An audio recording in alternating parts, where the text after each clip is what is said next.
qui est, à mon sens, une pépite, mais pas forcément une pépite qui va marquer l'histoire, ou du moins qui va vous marquer dès les premières pages.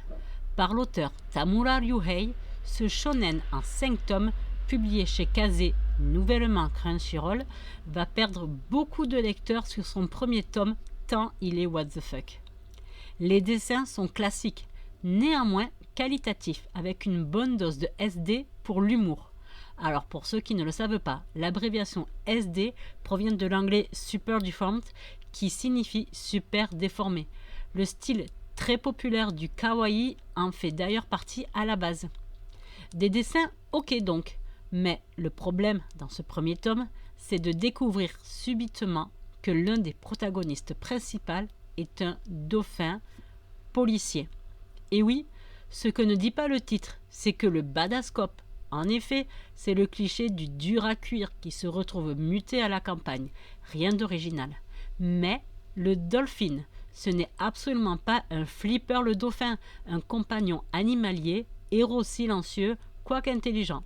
Non, non, non. Il s'agit d'un policier, tout ce qu'il y a de plus normal, mais avec un corps de dauphin. Forcément, il y a de quoi tiquer.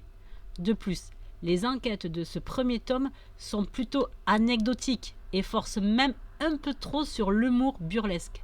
Elles ont surtout le seul avantage de présenter les protagonistes principaux. Ceci dit, je pense que les moins susceptibles de lâcher l'histoire dès le début sont les fans de One Piece, car des hommes poissons, en veux-tu en voilà. Oui mais, car il y a un mais. C'est au début du 2e tome que la magie opère. Une fois une partie du public écrémée, ce 2e tome commence à creuser un univers à peine esquissé. Dès sa fin, on a même déjà oublié le what the fuck du début, et on plonge dans un univers abyssal.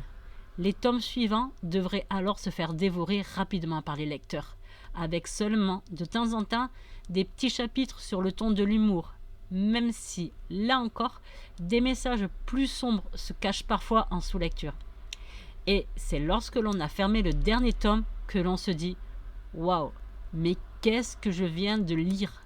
Forcément, je ne peux que conseiller de lire cette petite série, même si je sais pertinemment qu'elle ne plaira pas à tous les publics, notamment à cause de son originalité, un parti pris que les lecteurs ont peu l'habitude de suivre.